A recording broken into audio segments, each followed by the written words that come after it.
Hello, I'm Yannis Smaragdakis, co-founder of Dedaub.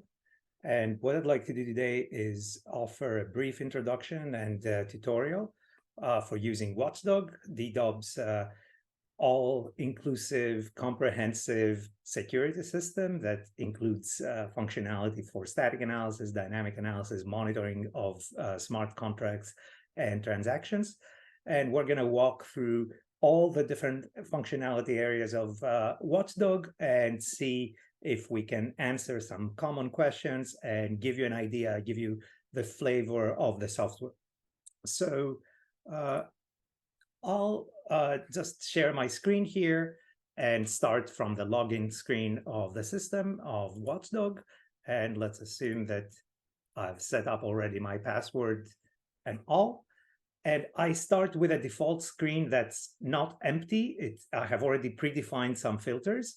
If I go to a network for which I haven't defined anything, say optimism, then the original screen is empty. That's my home screen. But if we go back to Ethereum, our main and oldest network, you will see that I've predefined some filters, and we will see what those mean, how I define those, how I keep monitoring them, how I can get alerts, and things like that. So Watchdog is a security system over smart contracts and their transactions, which means it primarily does two things. First of all, it analyzes code, meaning analyzes the deployed code of smart contracts. And second, it analyzes transactions and state. It analyzes what's currently on the blockchain, say the storage of contracts or the balances or anything like that, but also the transactions that come in. So you can actually actively monitor recent transactions. So the main two pieces of functionality, as I just described them, are represented in the first two tabs here on the Watchdog menu. Contracts, which is mostly static analysis with a little bit of state. So it mostly analyzes code with a little bit of state, and monitoring, which does the converse, mostly analyzes transactions, but you can put in the mix, in the filters, you can put some sub-query about the code of contracts or the current state of contracts, etc. So this is mostly code, this is mostly transactions. Let's go into that. So in the contracts tab, I can go and look for contracts that satisfy several criteria. And what I actually want to look for depends on my role, depends on who I am. Am I a maintainer of a specific protocol? Am I someone who's looking for vulnerabilities over 25 different protocols, like one of our engineers looking at vulnerabilities, possible vulnerabilities for all the protocols that we are currently actively monitoring, all our current clients? Am I just a security researcher who's looking for good examples for various vulnerabilities and is looking for examples in all deployed code? So you can configure all of that from the filters menu, where we can select for our query whether we want to focus on a specific protocol. And for instance, for Ethereum, we have defined some 100 different protocols. I'm not going to select a protocol right now. The definition of a protocol is fairly simple. We're going to look at that later. And it's pretty easy to say this set of contracts constitute a protocol and then narrow my search on that. But more importantly, I can define my protocol. I can also define the warnings that I want to see. So we have many tens of different vulnerabilities, and this list changes every week. We have defined many detectors, and some of them are fairly good. Some of them are fairly complex. Some others are pretty standard, are exactly what you would expect from an analysis system. For instance, we have two variations of reentrancy warnings. One is the conventional reentrancy, the other is read-only reentrancy, which we mostly capture this with this inconsistent reentrancy guard analysis. But also I may want to do a lot more things. I may want to say, I want to check for permit calls that seem to omit a sensitive variable. I want to check for swap calls that are publicly reachable and don't specify a minimum, so someone can apply them on a tilted pool and sandwich me. I may want to check for things like unrestricted approved proxy. This is basically saying that the arguments of an approved call over a token can be influenced by an attacker, and more likely is an unrestricted transfer from proxy. Same with the arguments of an ERC20 transfer from call. And I've selected a few specific warnings just to narrow down our inspections. But effectively, you can select all of them by not selecting any one, or you can make as narrow as or broad a search as you want. Now, this is analysis on the code. This is what we at Dedaub have originally started with. We are researchers primarily on static analysis of code. So we have developed several algorithms for this purpose. This was our original technology at Dedaub. So a lot of emphasis has been put in these warnings to make them precise and complete. At the same time, we can combine these warnings with the current state on the blockchain. And how do we combine those?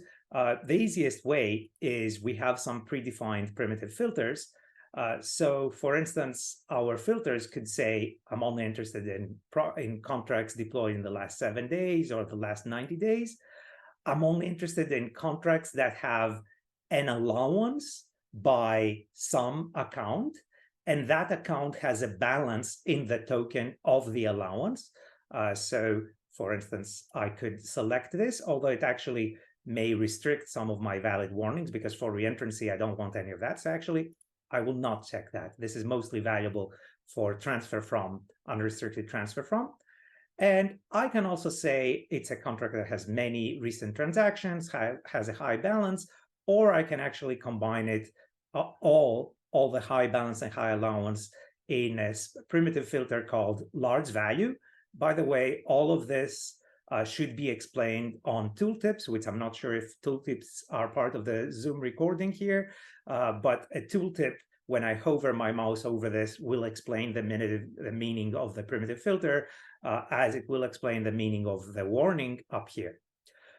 So I selected some primitive filters. I have to point out large value here means the contract either has a high balance, or the contract has a high allowance from someone with a balance, or the contract is an implementation contract for a proxy, either straightforward proxy or diamond proxy, for an account for a front-end proxy that has a high balance or allowance, or something that we call a puller, which means that historically the contract has shown in past transactions to have a credit with some other contract that holds funds. Having a credit means the contract has shown that whenever it wants, it can go and ask for money and it gets it. So a lot of sophistication goes inside the definition of large value, and it tries to capture any combination of patterns that give value, monetary value to a contract. So I've defined my primitive filters and my code filters, my warnings. I can also select contracts from a specific list. There are not too many lists right now. I can also say that if the contract has been inspected by a human inspector on Watchdog, it has not been marked safe, meaning either it has not been yet inspected or it has been marked unsafe. Severity is something that only applies to human inspections. So for now, we don't care. We're doing a pretty broad search over any deployed contract out there. Confidence, on the other hand, is pretty important. And the general recommendation is that the warnings that you want to inspect have confidence high or highest. In fact, by default in the UI, you only see contracts that are medium plus or higher. But still, medium plus, most likely the warning that you will see is not a true vulnerability. It's most likely a false positive. Why am I saying this?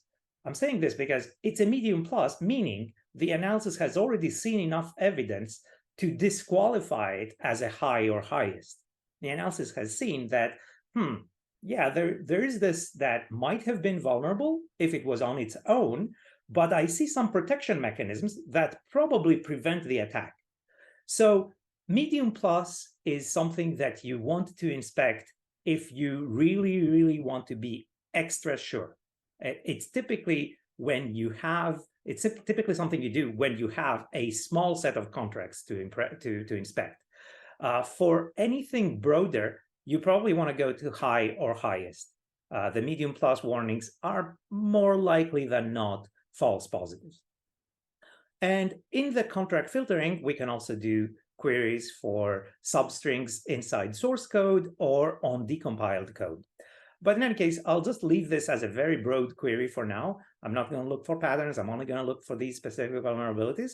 I'm just going to run the query and see what results it gets us. And we will see how we can go and inspect those results inside the contract view. Now, like I said, I left this query on at medium plus, meaning that most of these warnings are false positives. In fact, I may need to inspect 200 warnings to find a true positive on something with value. But I can actually see on the very top contract here that there are some warnings.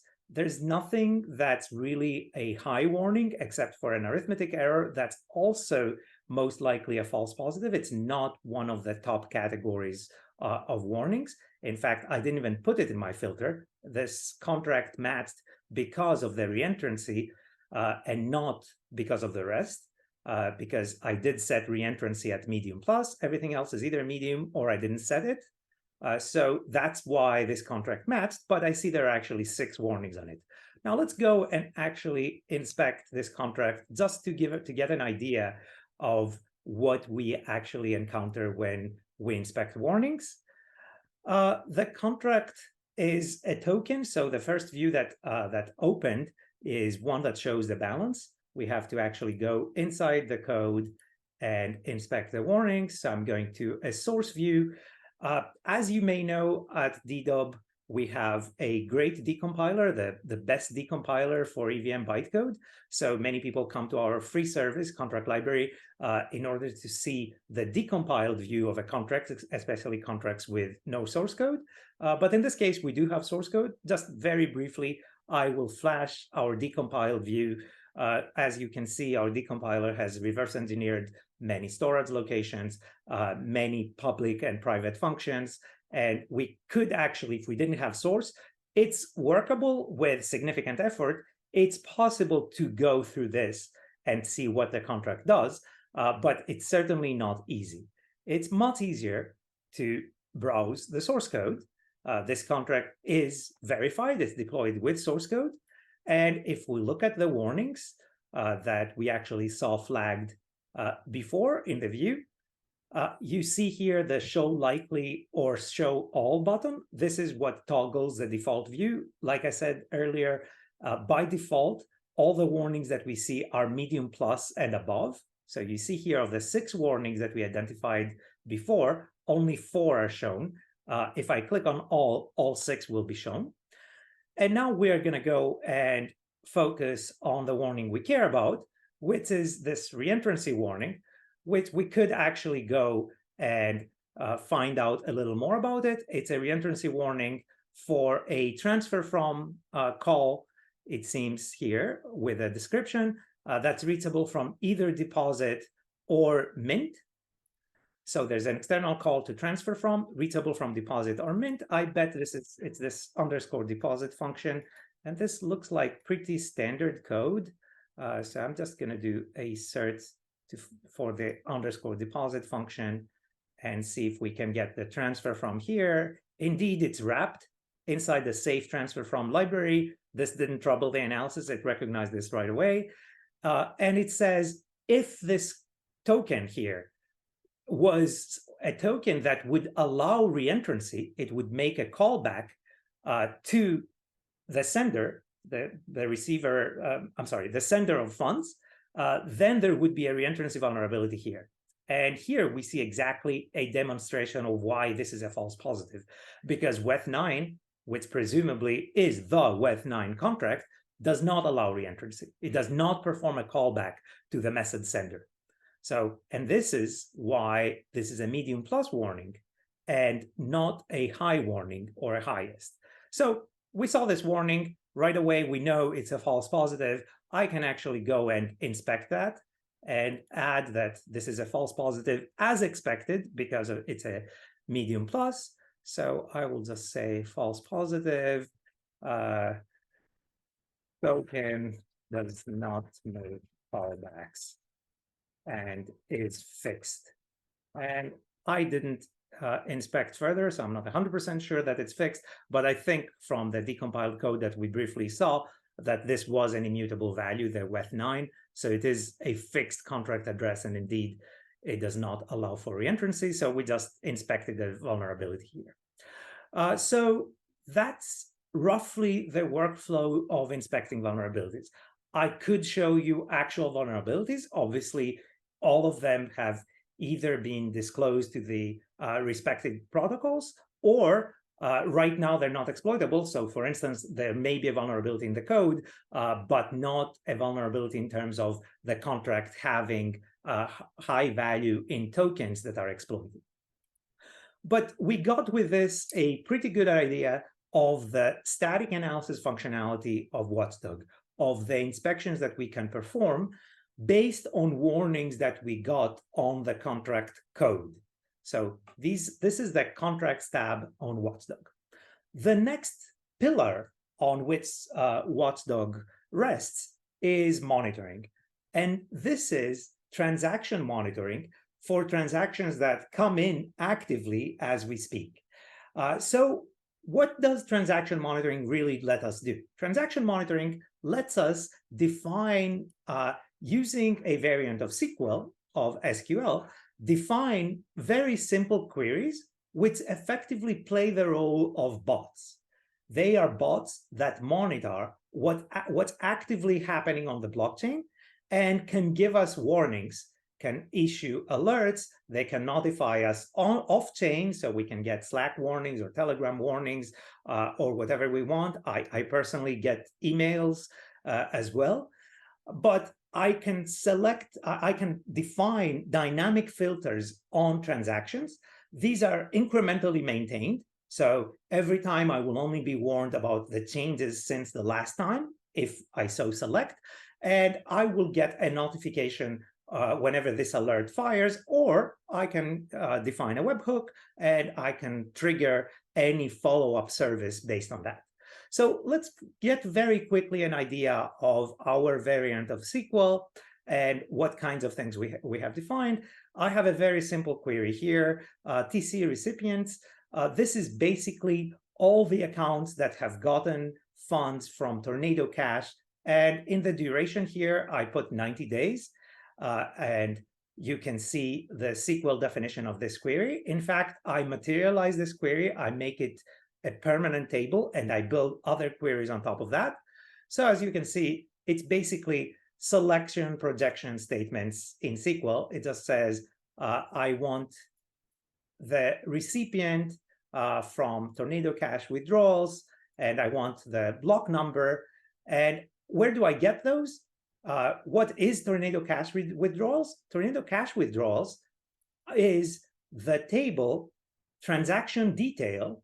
This is the lowest level, most detailed table on our database. And over that transaction detail, I ask that the inputs, the function called in this transaction is a withdraw function with this signature. And in fact, we will see soon that we have great autocomplete support. So when you write a signature on transaction detail, you get a lot of help defining those filters. I named this Tornado Cash withdrawal, and I also have the filter that says the to address in Tornado Cash withdrawals is the Tornado Cash address. And I define all this as Tornado Cash recipients. I have hardwired in the query right now that this is for the last 90 days. Actually, I can remove that. And if I remove that, I can set the duration, say, to be the last 3 days. And I can run the query again. Based on this query, we can build a lot of other functionalities. So for instance, we can say, I want all the Tornado Cash recipients that interact with, say, the Aave protocol. This is a query here. We have defined many public queries, so you can get lots of examples to start from. I, for instance, get notifications every day for this query, well, not every day, every couple of hours typically, that says, I want to get notified every time there's a movement of more than 5 million out of a defined protocol in my system, except for Maker, Uniswap v3, and Compound, because I don't want to get too many notifications. But I get notifications for all these conditions, and there's a lot of richness. There's a lot you can build on.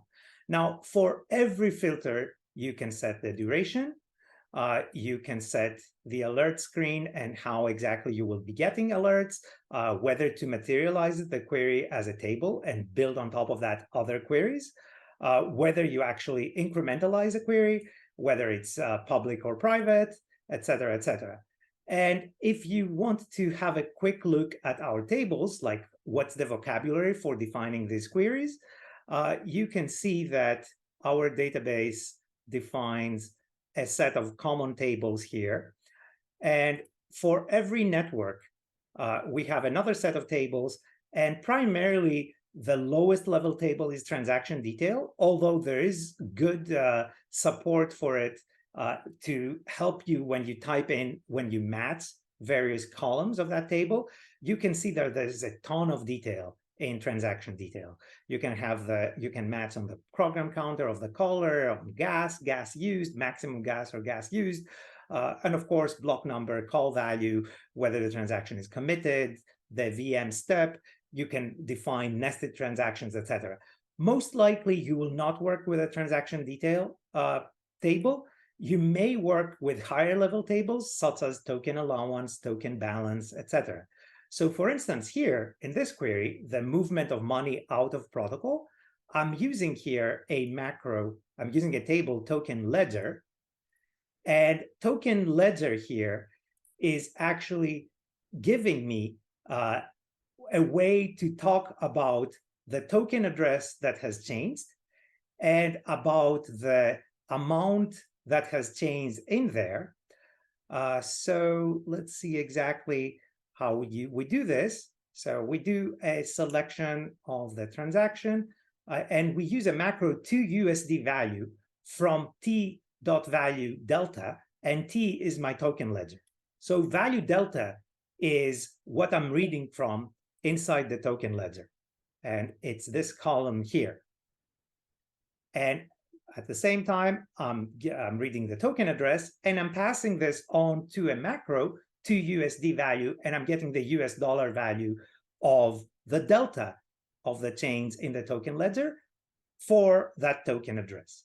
Now, all of this you can see a lot more of, and it's actually a great excuse to introduce our documentation. So I clicked on docs here, or you can go directly to docs.dedaub.com, and you can find our documentation and see a lot more detail about what we have in transaction monitoring, what are common macros, recommendations on what to follow. There are some short videos, the execution model, and you can browse this at your leisure and also follow all the examples, and hopefully this will be enough to get you started. Or if you ever want some help, we are always available on Telegram as Dedaub or Clyze, C-L-Y-Z-E, that's my Telegram handle, and we can connect you with the right developers for support. So we got a taste of contracts, our analysis of code, monitoring, our analysis of transactions, and then in Watchdog, we have other pieces of functionality. Some of them are fairly simple. So for instance, we have this transactions filtering, which is actually a feature that also exists in our free service in Contract Library.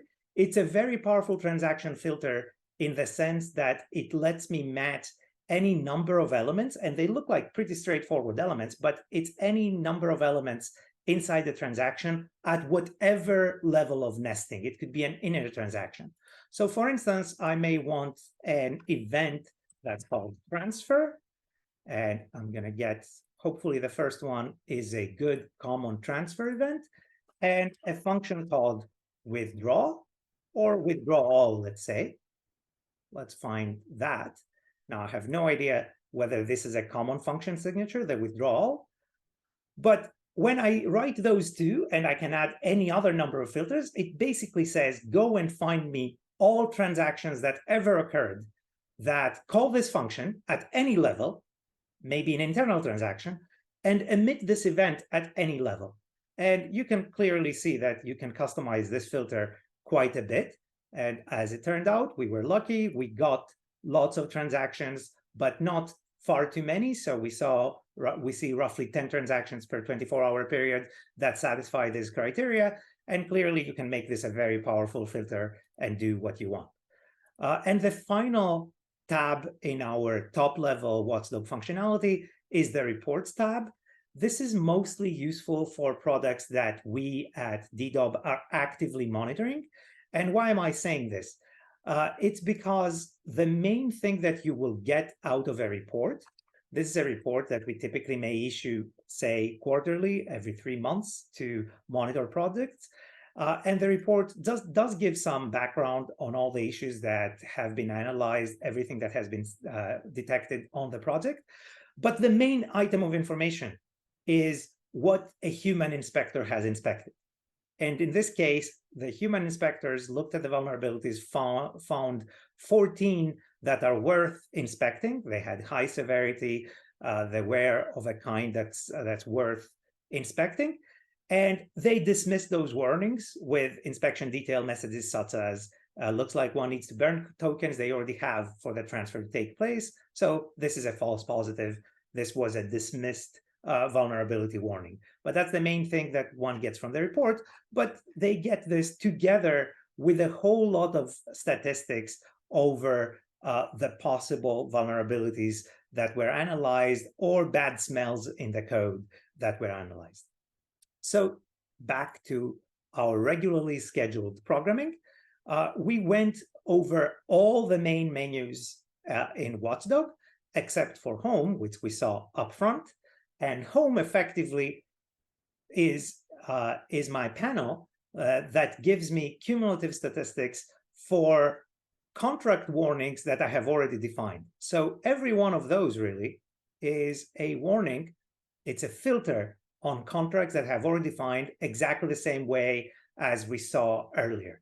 So I named this high-value protocols with high confidence recent warnings, and I've focused on some warnings, and I said deployed in the last 90 days for the contract and has a large value.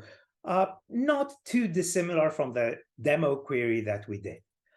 Finally, two more items of functionality that are kind of defined per user. So they are under the user account menu. One is the protocol definition page. It's how we define protocols in Watchdog.